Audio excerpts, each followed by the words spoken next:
Hello मेरे दोस्तों, मैं हूं Bhavin, certified financial planner and a personal finance coach. आपको पता है इंडिया में एवरेज लाइफ स्पैन 75 इयर्स है, यानी अगर आप 60 की एज पे रिटायर होते हो तो आपको जीने के लिए सिर्फ 15 साल मिलेंगे, वो भी इस बात को ध्यान में रखते हुए कि आपको कोई हेल्थ इश्यूज नहीं होंगे और आप खुशी खुशी अपनी फैमिली के साथ ट्रैवल कर पाओगे, एंजॉय कर पाओगे, जिसके चांसेस टू बी ऑनेस्ट बहुत कम है। बट ऐसा जरूरी नहीं कि आप 60 पे ही रिटायर हो। अगर आप इस वीडियो में बताए गए 4 रूल्स को अच्छे से अप्लाई कर लोगे तो आपको रिटायर होने में कम से कम 7 साल लग जाएंगे। और यहाँ मैं एक्सपेक्ट करके चल रहा हूँ कि आपके पास कोई फाइनेंशियल प्लान नहीं है, आपके पास कोई सेविंग्स नहीं है, आप एकदम स्क्रैच से, जीरो से स्टार्ट कर रहे हो। सबसे पहले मुझे आपको एक कॉन्सेप्ट समझाना पड़ेगा, जो है savings rate. Understand the savings rate. ज्यादातर लोग सोचते हैं कि उन्हें अमीर होने के लिए बहुत ही हाई रिटर्न्स चाहिए, कोई ऐसा बिजनेस जिससे रातों रात पैसे आने लगे, कोई मल्टी बैगर स्टॉक या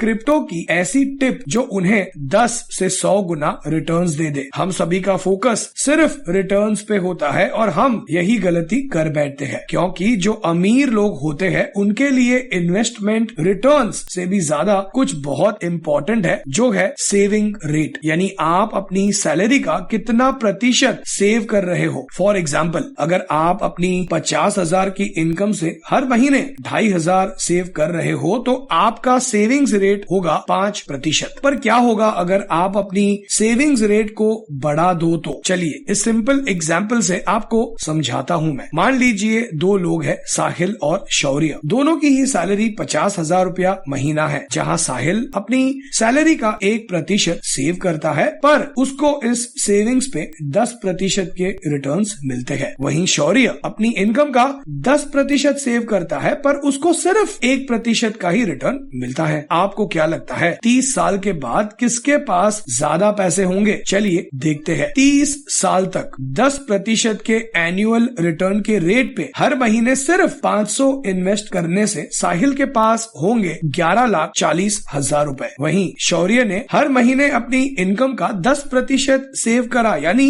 5,000, पर उसको मिला सिर्फ 1% का रिटर्न, पर 30 साल बाद उसके पास होंगे टोटल 21 लाख रुपए। तो देखा आपने कैसे अपनी सेविंग्स रेट बढ़ाने पे आप 1% रिटर्न से भी 10% रिटर्न वाले को पीछे छोड़ सकते हो। और यहाँ सबसे इंटरेस्टिंग बात यह है कि इन्वेस्टिंग रिटर्न्स पे आपका कंट्रोल नहीं है। निफ्टी ने लास्ट 25-30 सालों से 15% के रिटर्न्स दिए हैं। इसी बेसिस पे हम ये कह सकते हैं कि आगे भी हमें इतने मिलने के चांसेस है, पर सच तो ये है कि फ्यूचर किसी ने नहीं देखा, ना आपने ना मैंने, और फ्यूचर पे हमारा कोई कंट्रोल भी नहीं है। जिस पे हमारा कंट्रोल है वो है हमारा सेविंग्स रेट। हम ये डिसाइड नहीं कर सकते कि हमें फ्यूचर में कितने रिटर्न्स मिलेंगे, पर अगर हमें कम से कम रिटर्न्स भी मिले तो हम अपनी सेविंग्स रेट को कंट्रोल करके उसे बढ़ा के 1 करोड़पति बन के रिटायर हो सकते हैं। अब जब आप सेविंग्स की इंपॉर्टेंस समझ जाओ तब आपको इस सीक्रेट वेल्थ क्रिएशन फॉर्मूला को यूज करना है। Number 2, use the wealth creation formula. एक गरीब आदमी के पैसों का रास्ता कुछ ऐसा दिखता है। जैसे ही उनकी सैलरी आती है, उनके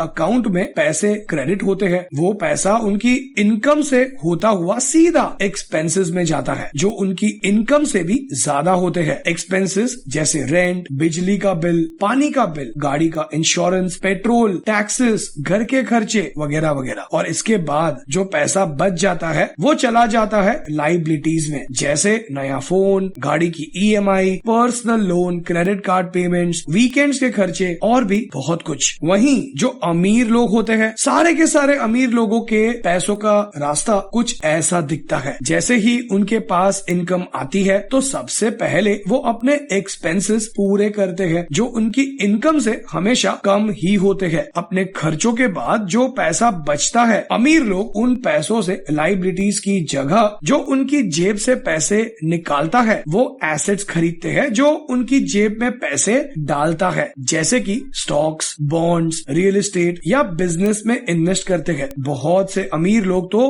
पे योर सेल्फ फर्स्ट की स्ट्रैटेजी यूज करके अपने एक्सपेंसेस पे खर्चा करने से पहले ही एसेट्स में इन्वेस्ट कर देते हैं। हैं। पर ये तो हो गया बेसिक पार्ट। इसके बाद जो होता है वो है असली जादू। गरीब लोग एक्सपेंसेस के बाद जो लाइबिलिटीज लेते हैं वो लाइबिलिटीज घूम फिर कर उनके एक्सपेंसेस बन जाते हैं। यानी उनके पास पैसे आए, उन्होंने अपने खर्चे पूरे करे, लाइबिलिटीज खरीदी और उन लाइबिलिटीज ने वापस उनसे और खर्चा कराया। यहाँ तक आते ही उनका पैसा पूरी तरह गायब हो चुका होता है। वहीं अमीर लोग अपने एक्सपेंसेस के बाद लाइबिलिटीज की जगह एसेट्स खरीदते हैं, जिससे उनका पैसा एसेट्स से होते हुए वापस उनकी इनकम में आ जाता है। जैसे उनके स्टॉक्स से उन्हें डिविडेंड मिलता है, बॉन्ड्स से इंटरेस्ट मिलता है, रियल एस्टेट से रेंटल इनकम आती है और बिजनेस से प्रॉफिट मिलता है। सो उनकी इनकम उनके सारे खर्चों से होते हुए महीने के एंड में खत्म नहीं हो जाती, ना सेव होकर किसी बैंक में पड़ी रहती है, बल्कि वो एसेट्स से होते हुए और भी ज्यादा बढ़कर आती है और ये साइकिल चलता ही रहता है। उनका पैसा 1 का 2, 2 का 4, 4 का 16 होकर मल्टीप्लाई होता जाता है। यही वो सीक्रेट है जिससे अमीर और अमीर होता जा रहा है और गरीब और गरीब। आज तक दुनिया में जितने भी अमीर बने हैं वो सभी इसी फॉर्मूला से बने हैं, आगे भी इसी से बनेंगे। अगर आप अमीर बनना चाहते हो तो इस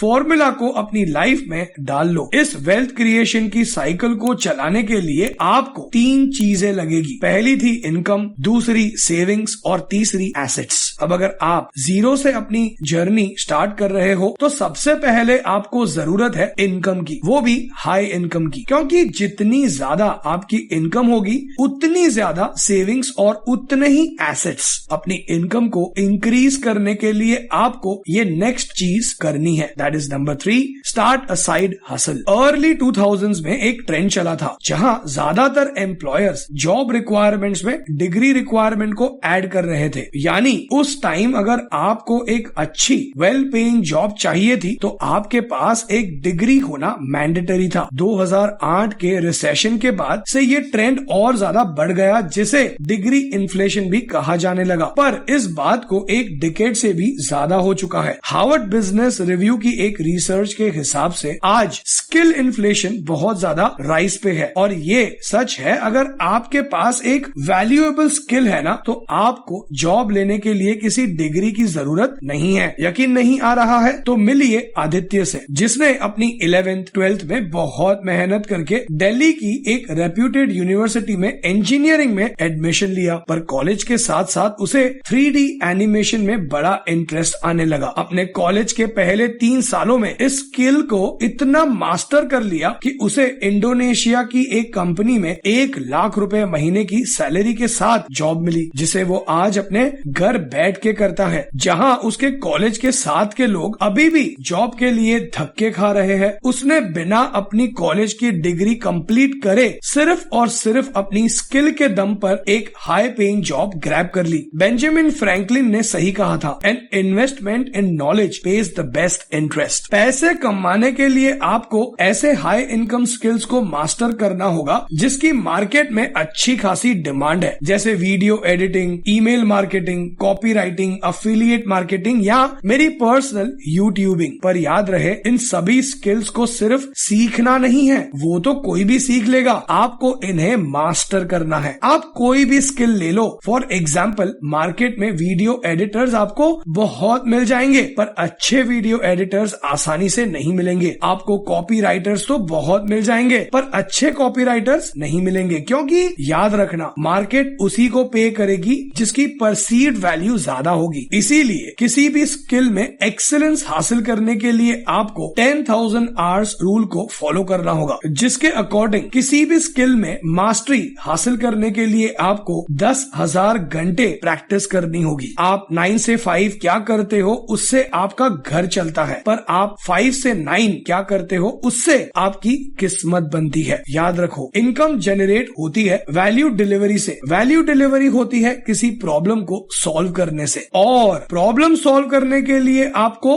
मास्टर करनी होगी एक हाई डिमांडिंग स्किल। आपकी ये स्किल आपके लिए एक एसेट साबित होगी, जिसे बिल्ड करने के बाद आपको फोकस करना है और एसेट्स बिल्ड करने पे। Number 4, focus on building assets. याद है अमीर लोग क्या करते हैं? वो एसेट्स बिल्ड करते हैं जो उनकी इनकम स्ट्रीम को ऑटोमेटिकली बढ़ाता जाता है। जब आप इतना कुछ कर लो, एक अपनी हाई इनकम स्ट्रीम डेवलप कर लो, अपने सेविंग्स रेट को बढ़ा दो, अब बारी है बड़ी मछली पकड़ने की, दैट इज बिल्डिंग एसेट्स। आपके पास एसेट्स के हजारों ऑप्शंस है, पर 7 साल में रिटायर होने के लिए, खासकर तब जब आप स्क्रैच से सब कुछ शुरू कर रहे हो और एसेट्स बिल्ड करने के लिए बहुत ज्यादा पैसे नहीं है, आप अभी लाखों रुपए स्टॉक्स में इन्वेस्ट नहीं कर सकते, ना ही जाकर रियल एस्टेट प्रॉपर्टी खरीद सकते हो जो 7 सालों में आपको फाइनेंशियली फ्री बना दे। तो आप उस एसेट पे फोकस करो जो आपके फाइनेंशियली फ्री बनने की चाबी है, दैट इज बिजनेस। अब कौन सा बिजनेस, क्या बिजनेस, ये सब सोचने की जरूरत ही नहीं है। आपने जो स्किल डेवलप करी है, जिस प्रॉब्लम को सॉल्व करके आप वैल्यू डिलीवरी कर रहे थे, आपको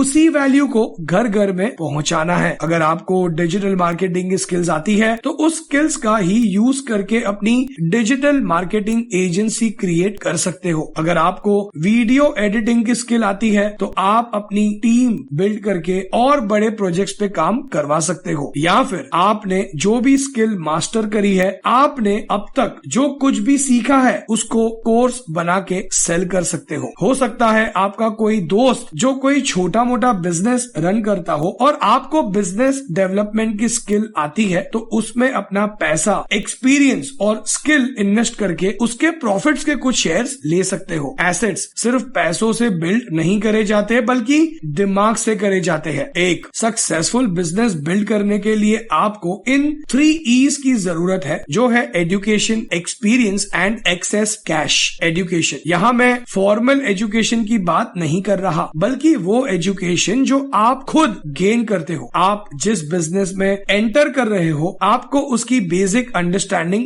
होनी चाहिए। वो कैसे ऑपरेट करते हैं, उस इंडस्ट्री में कंपटीशन कितना है, और सबसे इंपॉर्टेंट फाइनेंशियल स्टेटमेंट्स को रीड करना सीखना। ये सब आप खुद को एजुकेट करके ही सीख सकते हो, क्योंकि बिना एजुकेशन के आप जो कुछ भी करते हो वो सभी सिर्फ और सिर्फ स्पेक्यूलेशन है। फिर experience, the best way to get experience in business is to create your own business. इससे फर्क नहीं पड़ता कि आप कौन सा बिजनेस करते हो, आपको बस बिजनेस की दुनिया में घुसना है। एक बिजनेस क्रिएट करो, उसमें फेल हो जाओ, अपने फेलियर से सीखो, उससे फिर से क्रिएट करो, फिर फेल हो जाओ, और जब तक होते रहो तब तक एक्सपीरियंस लेते रहो, जब तक आपका बिजनेस आपको करोड़ों कमा के नहीं दे देता। Third, access cash. किसी भी बिजनेस को शुरू करने के लिए थोड़ा ही सही पर पैसा तो चाहिए होता है, जो आपकी अपनी सेविंग्स में से मिल जाएगा। एक्सेस कैश कमाने के लिए आपको ज्यादा मेहनत नहीं लगेगी। अगर आपके पास एक सॉलिड एजुकेशन है और एक अच्छा खासा एक्सपीरियंस है, तो ये 3rd E आपको अपने आप ही मिल जाएगा। ये वो टाइम है जब आपको अपने